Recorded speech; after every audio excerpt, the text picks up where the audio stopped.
All right, ladies and gentlemen of the audience. On this very fine afternoon, we have Jimin here for Accenture, who will help us moderate this panel session. Jimin, please. So hi everyone, I'm Junming here. So I'm actually part of Accenture's strategy and consulting practice, right, within Southeast Asia. Right, so I hope you guys are having a great day at the Singapore FinTech Festival 2024. Right, so today's topic that we're going to speak about is actually quite interesting. Right, so we are talking about what's in it basically for mid-careerists. Right, so as we all know, the Gen AI tsunami is already here. Right, so there will be changing skills, there will be changing roles within the workforce, right? So students, graduates, or even your mid-career professionals, what are some of the things that you need to kind of take note of to basically enable you to kind of start your career well, as well as to make a proper I would say career transition. Right. So today with me, I have a group of esteemed panelists. Right. So I'll just quickly introduce them to you. Right. First up, we have Deborah. So Deborah is the senior vice president from Signum. Right. So one interesting thing about her is that she runs her own podcast. Right. She's a podcast host. Right. So you can find her podcast on Spotify or Apple Podcasts. Right. So next, I actually have Seong Kim. Right, so Seong Kim is the Chief Executive Officer of SIM Academy. So one interesting thing about him is that he likes to do high-risk adventure sports. Right, so I think once when he was in his mid-20s, he actually did skydiving in tandem while he's actually having a call.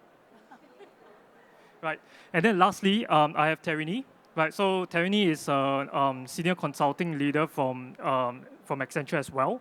Right, so one interesting thing about her is that her career aspiration has always been to be an interior designer, right? So drawing homes, drawing design layouts. But interestingly, she actually navigated to kind of draw operating models as well as how transformation roadmaps are actually like. Right. Okay. So without further ado, let's quickly get started with some of the questions. Right. So there are three segments to today's panel discussion. Right. So firstly, we look at what are some of the factors within the macroeconomic landscape that's actually affecting the workforce. Right. Then we'll move on to kind of where our panelists will actually share some great advice in terms of how employees can actually pattern navigate their career. Right, and then lastly, we look at what are some of the interventions that you can take to actually supercharge your career. Right. So first question, let's look at what are some of the most common challenges that are faced by mid-careerists in the industry. Do we go by turns? Yep. Or? Okay. Yep. Go ahead. Right. So I think when we talk about mid-careerists, when I told my colleagues that I'm speaking on a panel for mid-careerists, everyone laughed because it sounds like very old. But yeah, so I think one of the common challenges that's faced by mid-careerists, it's quite a tongue twister, is definitely ageism. And also, the dissonance between age, experience, and seniority. Because past a certain age, when you're looking to transition into a new industry or even to try a new role, people have this like a mentality that, first of all, maybe you're in your mid-30s, you've accumulated 15 years of experience, and now you want to go back to being a junior in a whole new role or a whole new industry. Does that make sense? And will your employers even give you that chance? So I think that's one of the biggest challenges faced by mid-careerists, in my experience, at least, so to say. Right. Yeah. So from my perspective, I think there are two main challenges in the minds of mid-careerists where they decide what they want to do with their work, right? The first one is a mindset issue and has a little bit to do with fear as well, right? When you're in the mid-careers, it will have meant that you already have several years of career. You have learned something, you have some position, you have some form of a knowledge. When you want to switch, there's tremendous fear, especially if you're going to go into something new. The fear is there, right? And that is something that as an individual, you need to feel comfortable to overcome. Because if you do not overcome that, it is very hard for you to do a switch because you will keep holding on to what you know best and keep doing the same thing. and you're not going to be able to flip. The second one is very close to what Deb has mentioned, which is because you spend so many years in a particular role, particular function, you do get your personal brand built up in that area. And the market perceives you for that brand that you carry and the value that you bring with it. So the other challenge for mid-careerists is you need to be able to rebrand yourself. You need to be able to be willing to do things again that is out from your comfort zone so that you can rebuild your brand in a completely different field. Because if you don't, then the market will continue to perceive you in the light of what you were in the past. And henceforth, it's very hard for you to switch. I think just to add, for me, back in I think younger, for when we were younger, I guess, the life cycle of a skill would be say 5 to 7 years or 10 years even. So your skills would be relevant for a much longer period of time. But more recently, the life cycle of a skill is also much shorter. So we see transition and change in the way the skill sort of landscape in tech, also in financial services, is being positioned. And to be able to kind of continuously upskill, to continuously be open to that, to kind of building new skills, the importance of learning agility and a mindset, similar to what he said around lifelong learning, I think is important. And sometimes, we end up holding on to what we know and our brand of what we know, and therefore being able to cultivate that mindset of lifelong learning kind of helps to make that sort of switch. So Tarini, just for your info, we are still young, all of us, right? So, just on the topic of skills, right? So, apart from the brand that you have already built, from your previous jobs, we also need to look at what are some of the key critical skills that are ongoing and upcoming within the market, right? So, based on your experience, can you maybe share a little bit more around what are some of the emerging skills that we are seeing in the industry, based on some of the, I would say, more recent tech trends, like for example, GenAI?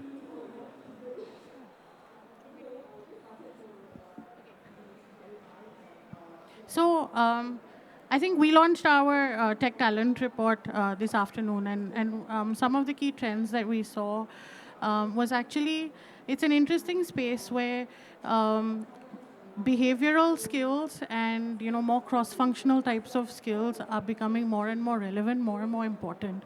So of course your tech skills, your core deep technical skills are important, but behavioral skills like critical thinking, creativity, and leadership are actually areas where there is most disruption and therefore a need to grow.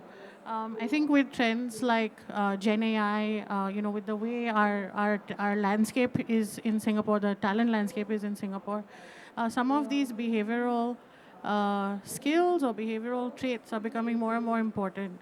So yeah, and So at SIM Academy, we took a look at this, and I think what is going to impact work in the next couple of years are two trends that you see in the market. One is the tech revolution that is happening, and largely the next phase will be on Gen AI and how Gen AI is going to impact that. The other one is actually about sustainability, right? But we had a FinTech festival, so let's not talk about sustainability. Let's talk about tech and Gen AI. So when we look at Gen AI, we see the impact in 4 areas. The first area is you have to pick up Gen AI skills. You have to be a user at least, and you know to know how to use it in an effective manner, and you need to figure out how to promote the usage within your organization. Because the difference between companies in the next couple of years is whether they are augmented by AI or they are doing it without AI. And that is going to make the difference, right? So the first set of skills is really picking up the skills, whether it's deep into Gen AI or it's actually at the fringe where you start using it as a user. Sorry, go for it, go for it. The second level of skills that you need to think about are your functional skills. And in the area of functional skills, what you will experience will be you do not need to go very deep. You need to be able to have a bigger and broader perspective of the domain that you're in. So the domain skills become far more important than deep skills. And the reason behind that, the deep skills are going to be something that the GenAI will probably help you with, augment you for. But your ability to understand what's going on from a context perspective, a larger perspective, becomes more important, right? So when we look at the functions, we look at the functional skills, we think that people will need to move upwards and sideways, right? To have more perspective, to have more domain knowledge, rather than more depth. On the third aspect, I got two more to go. On the third aspect, it's very much has to do with the other skills that will be augmented by AI. And that's exactly what she mentioned, the more human skills. Your ability to relate, your ability to sense make, your ability to have the cognition, the intuition, all these things become critical because they will be primary that will be augmented by AI and not the other way around, right? So these skills become critical. And the final one is what we said just now, and related to what she said. We are going to have to reinvent ourselves. This mid-careerist problem is going to be a common problem across everyone because of what she mentioned. Skills are going to be invalid every 3 to 5 years. I'm 54. I probably shift my skills 3 times. Once as a tech developer, I was then a tech developer. I went into management. Then I went into P&L management, leadership, 3 times. But I believe that for the rest of you who are much younger than me, you have to flip more times, probably double of what I have, right? And your mindset of willing to unlearn and relearn becomes very crucial to your success. Unlearning is not throwing away what you have learned, but being the ability to suspend what you have learned and to try to then move to what you can learn new things. Because the old can still be valuable and effective, but there are new ways to doing things. They are not wrong, right? And you have to have that mindset of doing so. I spoke about fear, and fear is the other one that stops you. Because when you want to learn new things, you have to go back down to zero. And that's a very scary thing for people with certain age, because ego creeps in, and our ego stops us from learning from that perspective. So those are the 4 things that we focus on in SIM Academy to try to resolve to help us move into the future that is coming from the GenAI impact. I'm a bit less. Okay. I'm a bit less cerebral and academic in these things. So, I started my career in lifestyle publishing, writing about lipsticks and moisturizers. And then I left to start my own startup doing digital content. But what I would like to say is that when it comes to predicting trends, I never actually like to do that because we're not crystal balls, right? It's very hard to predict trends. And what I would say is that be mindful of the surrounding, be mindful of what is going on in the world, and then adapt accordingly. Because when we were in publishing, putting on a T-shirt on the page of Clio magazine immediately sells out the T-shirt. I had fashion brands calling me and saying that, please don't feature any more of my clothes because every time you put my clothes in your magazines, they sell out. My customers come buy it, they scold me. But then suddenly you see the shift from print to social media, from social media to user-generated content and stuff like that. And that is when you start to realize you better leave when the room is still full. And so I made the decision to leave magazines and start my own digital content agency. And then after that, you realize that with Uber, Grab, and Airbnb rearing their heads in the world, then you start to think, you know what, I need to go into tech. And so I think, it's very hard to predict trends. What you need to do is be aware of what's going on in the world and then always be on the ready to adapt accordingly. So, Deborah, that's very interesting, right? You shifted quite a few times, Yeah. right? So I do note that while it's challenging to shift, right? Based on your experience, right? What are some of the things that, or advice that you probably will give to, some of the early career folks out there, right, to stay competitive and be ahead of the game, Yeah, very right, good when you join the question. workforce? I would say accumulate a breadth of experience before you decide to go deep. Because in magazine, I guess we are trained to be generalist. So not only just in writing, in photo shoot, in styling, in planning an advertisement campaign for your client. Then that's where you accumulate the breadth of experience. And then as time goes by, I realize, hey, you know what? Actually, out of all the things that I've learned all these years, maybe my strength is in marketing and comms and media relations. And that's how I decided, even though that now I'm in fintech and crypto, I've gone deep into marketing and public relations. So that's my advice. Other panelists? I would say try new things. If you're starting out, make sure you don't go into a tunnel and build everything into it. Because at that age, probably when you're coming up, you really don't know what you really want to do, right? You have a sense, you can try that out, but I think you're struggling more with paying the bills, right? And that's more important. And you can pay the bills in many ways. And henceforth, you could try many things at a time, and you have the freedom to do it. And I guess that opportunity should be taken. And when you do that, you then get a better sense of really what you want and what it means to you, right? So don't stay in a tunnel, right? You can do the same within the same organizations as well. Try to shift the functions, right? And it helps you get a better perspective of what really it means to you and what you can do, right? And basically, if you don't try to discover things, you will never know, right? And you have to step up to try to discover those things. I think from my perspective, I have a slightly different view, and that's probably because of my own career.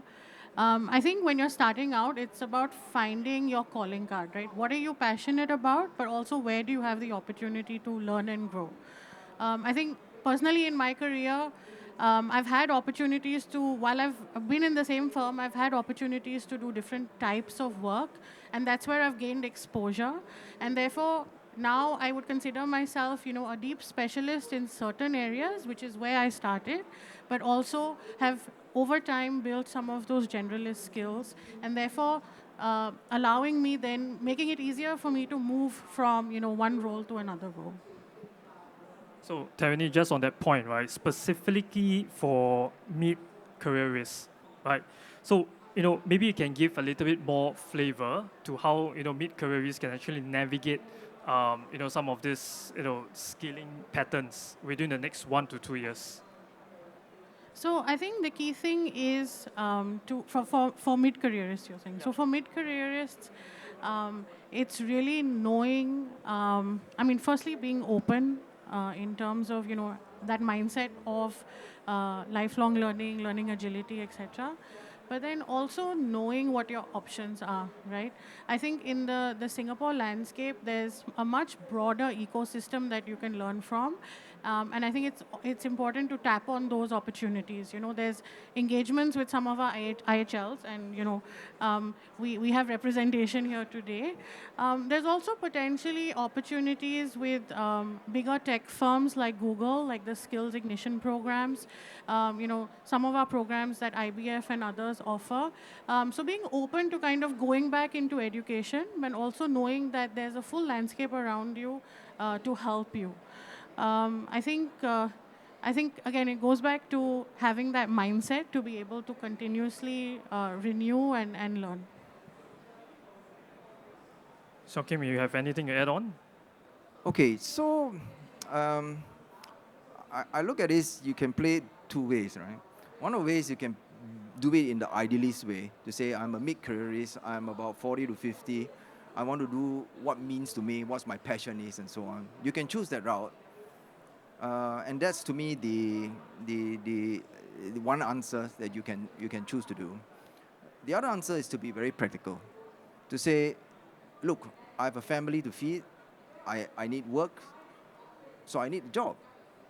So which are the industries that are, or what are the trends that will get me a job? And that's a very practical approach, a pragmatic approach.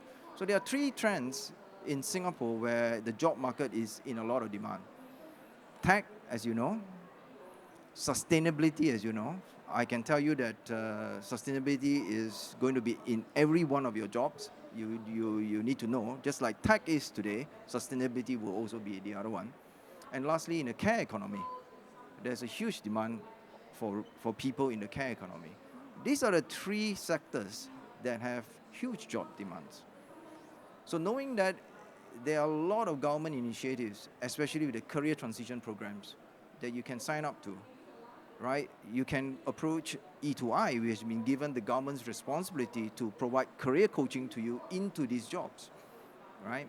So first and foremost, I think you need to decide for yourself whether you want to do your passion or you want a practical approach to solving this problem, right? If you want to take a practical approach, then select one of these three industries, and the help, they are all there, right? Singapore government is excellent in providing the path to make you sure that you are employable. I take a rather different approach from what Seok Kun said. So with every transition that I make, I know very clearly which skills I have that can be transferred over to the new industry or the new role that I take on. So say, for instance, I started my career in content, and then I moved from publishing to digital content. And then when I wanted to go into tech, I decided that I need to be in tech, but I'm not an engineer, I'm not a coder. What can I do to bring me into tech with a content background? So I looked very specifically for a head of content role, and I was very fortunate to land a role in an ad tech startup looking for a global head of content. And then that's when, I started to be more exposed to the tech world, and then fintech. And then that's when I go, okay, so with my tech background and now with my content background and a little bit of marketing know-how, then that's how I course corrected and went into Revolut, Bitstamp, and followed by Signum. So that's how I sort of made these shifts to navigate from one role or one industry to another. So Deborah, a quick question, right? Was that like a short-term kind of gig, or is that like, a fully new role that you're jumping into? If I tell you, then I'll be revealing my age. Well, they were pretty midterm, I guess. 2 to 3 years at a go, Yep. So yeah, without revealing my age. Yeah. So I mean, I do agree with your point, right? And of course, to Seong Kim's point, what is really the balance, right, between feeding a family as well as learning new skills, taking up courses, right? So in today's tech talent report review, we actually talk about some of the work-learn fusion kind of initiatives, right, where employees can actually take up learning, right, not just through academic means, but also through organizations getting on to practical short-term gigs, right, working on short-term kind of projects where they can apply their technical skills, their functional knowledge, etc. Right. So just an interesting question here, right, to maybe Tarini, right, in your career experience, right, have you seen any mid-career professionals or even anyone, right, who has ever got into similar kind of gigs where they work as well as they learn at the same time? I think actually I look at it slightly differently. I think everyone in our jobs today have the opportunity to do that. So of course there are more structured, more embedded ways of doing it, and there are opportunities to kind of identify gigs through websites like Upwork and others. But really, it starts in your own job. In your own job, you're doing what you're doing for your 9 to 5, but there are opportunities in every organization to do more. So it comes down to starting by picking up certain projects, certain initiatives in your immediate organization and learning from there, because that's the kind of start to help you build a bit of breadth and get more experience, and then look externally for other roles. Okay, so I also noted that for SIM Academy, they actually had a collaboration with UOB, right? Specifically to come up with opportunities for graduates, and moving forward, these graduates can actually apply to work for UOB directly. So Seong Kim, maybe you want to share a little bit more details around this opportunity, and maybe to the audience out there, how would this actually be applicable to them? Okay, so the government has many what I would call, so in this case you need to look at undergrads moving into the grad. So I'll start from there first, right? So if you look at Singapore, style of education, you will notice that the government has a pre-planned path for you.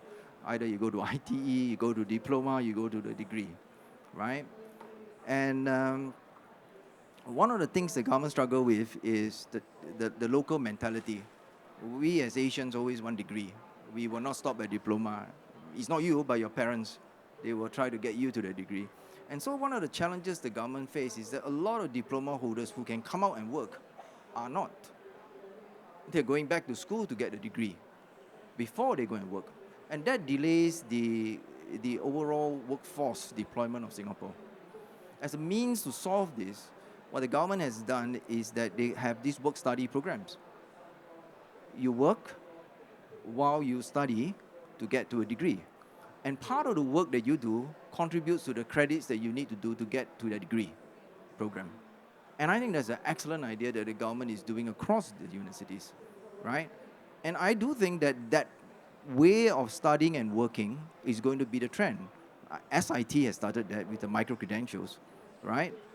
Courses that you can break down a 4-year study to do it in your own timing by slowly getting micro-credentials and stacking those up to get to the degree. And I think that trend is what I see going to become more meaningful, because why do you want to spend 4 years studying something that you are not sure whether it will contribute to your job or not, or is relevant to your job or not in the future, right? So I think these things that is being worked out is very meaningful. So that is the undergrad. For the mid-careerists, there's the career transition program, and there are 2 of them. 1, you can learn and then go and find work. 2, you can get hired within the organization, and then the organization sends you for the learning to train you up for that job, right? So the second one is also relevant, where you actually have work to do, but at the same time, you're taking a program to transition yourself into that role. And the government will subsidize, pay for the learning, as well as subsidize your pay to the organizations.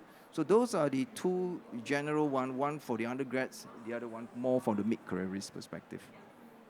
Deborah, anything that you see from a fintech perspective, any upskilling initiative we're doing, or things that the firm is actually doing? Well, I don't know what my firm, not that my firm is actually doing it, but previously I mentioned that I was in an edtech startup, that's SmartUp.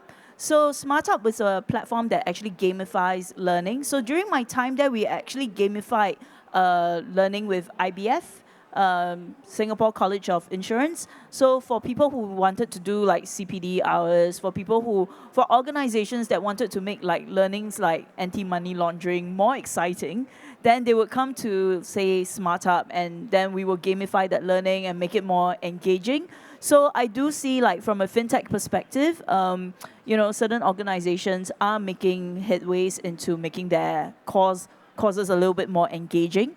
For me, myself, I developed an interest in fintech through all these content gamification that I was doing for SCI and IBF and DBS. So yeah, definitely, I think through the exposure, we are getting to learn more about new things and new initiatives. Right. So, if the mid-careerists, within the audience, were to walk away from this session, right? From each of the different panelists, what is, maybe some wise words that you would want to, kind of let them take away from this session, so that they can kind of better navigate their career? I think the question is further their career in tech. So is that still relevant? Yes, that's relevant as well. Well, okay, so I think there are many aspects of tech, and they don't always necessarily mean coding or engineering, right? So I would say find how and where you fit best, and then take it one step at a time to develop your career. Sean Kim? Yeah, I fully agree with what Deborah mentioned. You got to know yourself, whether you are suited for the deep tech, you're suited for the periphery around it. And you could make the entrance through the periphery before you get into deep tech, right? And you need to know yourself, right? And I think that is the part where it's crucial for you, one element. The other element is what I said earlier. You got to let go of the ego. You got to let go of the fear, right? Most of the time, for mid-careerists or adults like us, it is the ego that really holds us back from doing and trying new things. Because we don't want to look stupid, We don't want to look weak. And that is the one that holds us back, right? So that will be my second point. Just before Tarini answers, just to back up what Sok-Kim just said, right? So when I was in SmartUp, after a year and a half, I was made CEO. And then, because from the CEO role, just to say the letting go of the ego, I went to Revolut and became a senior manager of comms and PR. So, from an optics point of view, it's like, wow, CEO suddenly becomes senior manager. How is that happening, right? But then after a talk with one of my advisors, one of the investors of that particular startup, he's like, actually, if you look at it, it's a kind of promotion. A CEO of a small startup is still smaller than a senior manager of a unicorn, a hyper growth fintech company that is going global. So, like you said, let go of your ego. Look at it from a bigger perspective. In your new job, what you're going to learn, what you're going to be exposed to, and then take it with a positive spirit. Don't be so hung out on the title. That's what I'm trying to say. In short, to be more open. Right. I think from my perspective, it's probably going back to what we started with, right? I think with AI, Gen AI, and other trends, given behavioral skills and cross-functional skills, so those kind of AI literacy, digital literacy, data fluency type of skills that you can use, that will come in handy in any type of job. Focus on building those because you'll use those in any role that you could pick up. Similarly with behaviors, right? If we're saying there's an uptake in terms of the need for critical thinking skills or for innovation, focus on building those behavioral skills as well. So for me, if you kind of cover both of those types, you should be able to actually build yourself in any type of career. Wow, so those are some wise words. So I hope you guys have taken some notes. Right, so before we close the session, we would like to open the floor to any questions. Anyone has any questions? Nope. Yeah. So I think the audience are going good on you guys today. Right. So thank you everyone here. Right. So you have been a lovely audience. Right. So we hope you enjoy the rest of the Singapore FinTech Festival. Right. Thank you. Thank you.